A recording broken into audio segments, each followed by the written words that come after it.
But for the government, Randy had the makings of a perfect undercover informant, a slightly crazy person who was friends with far crazier people, a family man with bad finances.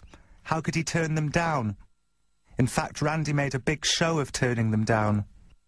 Mr. Weaver, we can get you on 6 or 7 federal firearms violations, but we'd probably forego that if you'd join our team. And I just kind of, I don't think so. And he just come clear across the seat and got right in my face. He says, well, that's the way we do it, right? He says, tomorrow morning, 11 o'clock, you'll be down in Spokane Federal Building, and don't tell anybody you're coming, not even your wife. About that time, Vicki come walking out of the cabin by me and said, hey, Vic, come here. She walked over the trucks and remember their names and faces. They go, we got to go.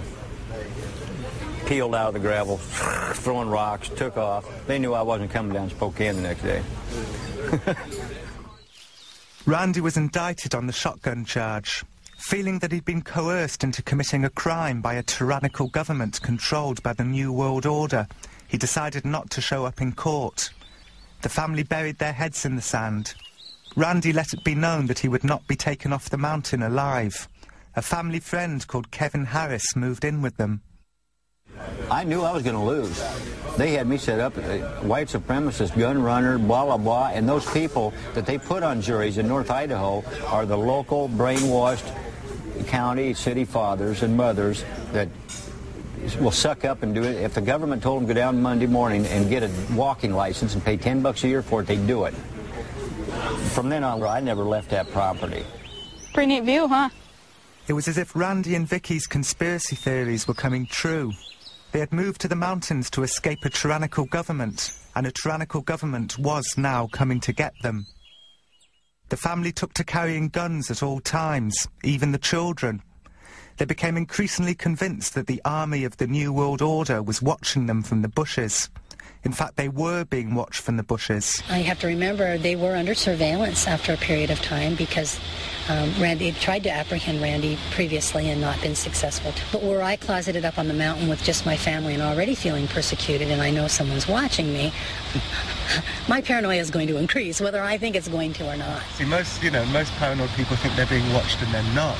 Right. Here was somebody who thought they were actually being watched, so yeah, they're on a high alert. So any little thing that occurs becomes a big thing. Can you hear that? Somebody's on their way up. Oh, see, now if we were out at the rock, I could run out and see who it is.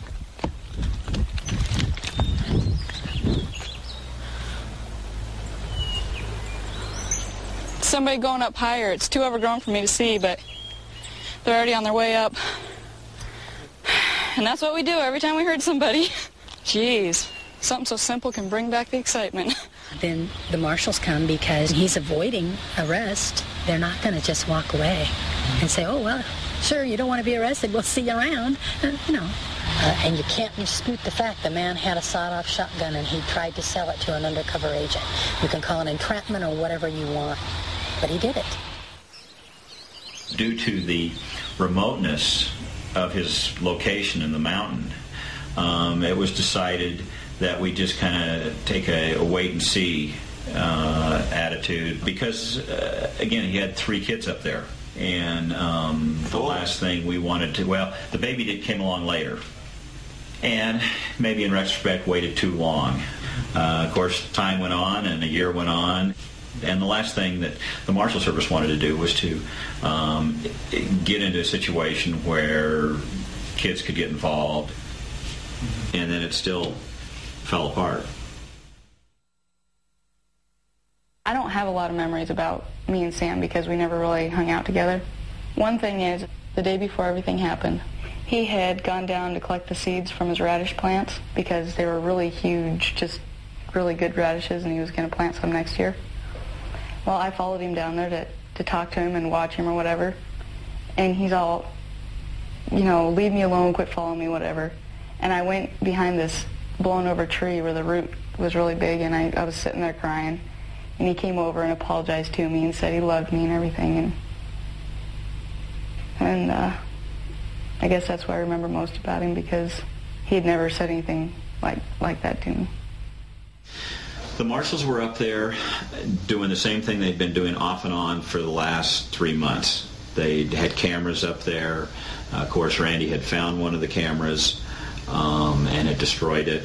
And they got too close to the cabin, and the dogs got a scent of them, and the dogs started chasing. The deputies started running down the hill, and then the shots were fired.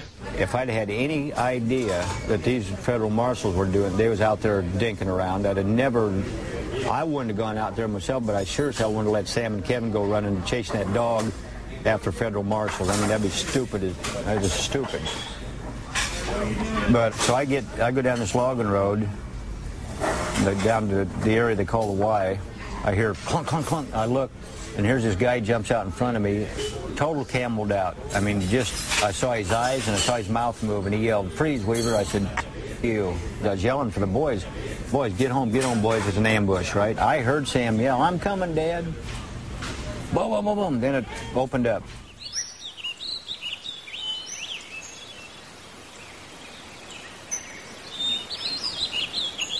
The deputy started running down the hill. Randy, Kevin Harris, and Sammy Weaver started chasing them down. The dogs started coming down. They got to a Y. The deputies stopped, and shots got fired. The dog was definitely shot. One of the agents shot Stryker in the back and hit his spine, and little Samuel, who raised the dog from a pup, saw him running around in circles yiping and then fall dead. Sammy opened fire on the agents that had shot his dog and said, "You guys killed my dog," and he opened fire and shot several times. And as it turned out, he didn't hit anybody. But then when they of course fired back at him with military rifles, these automatic fire rifles, and almost cut his left arm off. Now remember, he was about the size of a 10-year-old boy, you know, small. So they shot his left arm to where it was just hanging by the flesh, and little Samuel turned around and ran up the mountain and screamed to his dad, "I'm coming home, Dad." And at that time, my fellow officers took a MP5 machine gun and just sprayed him right up the back as he's running away and murdered him right there. One of the U.S. Marshals, Bill Deegan, was also killed in the gunfight that followed Sammy's death. We were all standing up on that rock that overlooks our driveway, and it was just,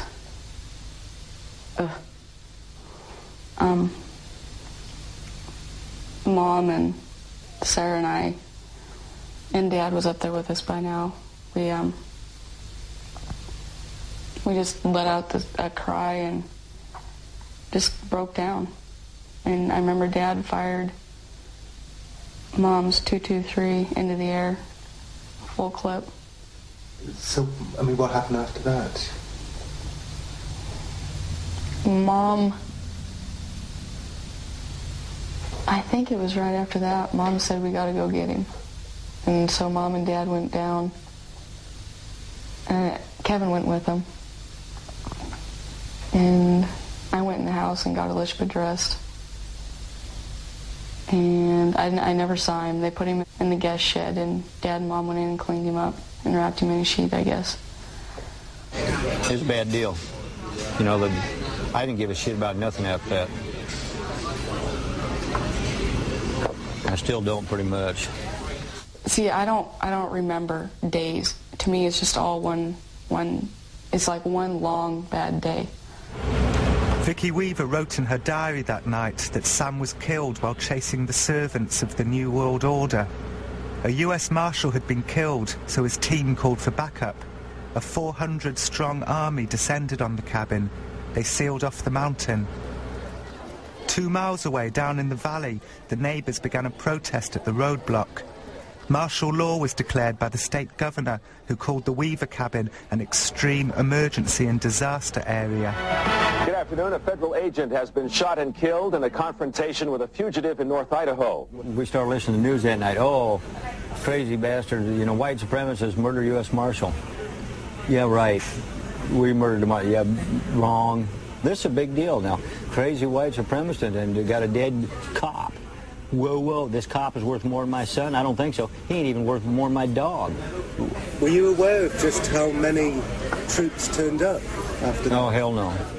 The military operation was undertaken with such stealth that besides from hearing a few sirens down in the valley, the Weaver family had no idea that their cabin was now surrounded by FBI snipers. I think it's one of these things that a couple agent friends of mine, when we get together for lunch, it never fails. This comes up at every lunch. And well, wonder if we would have done this, or well, who said that?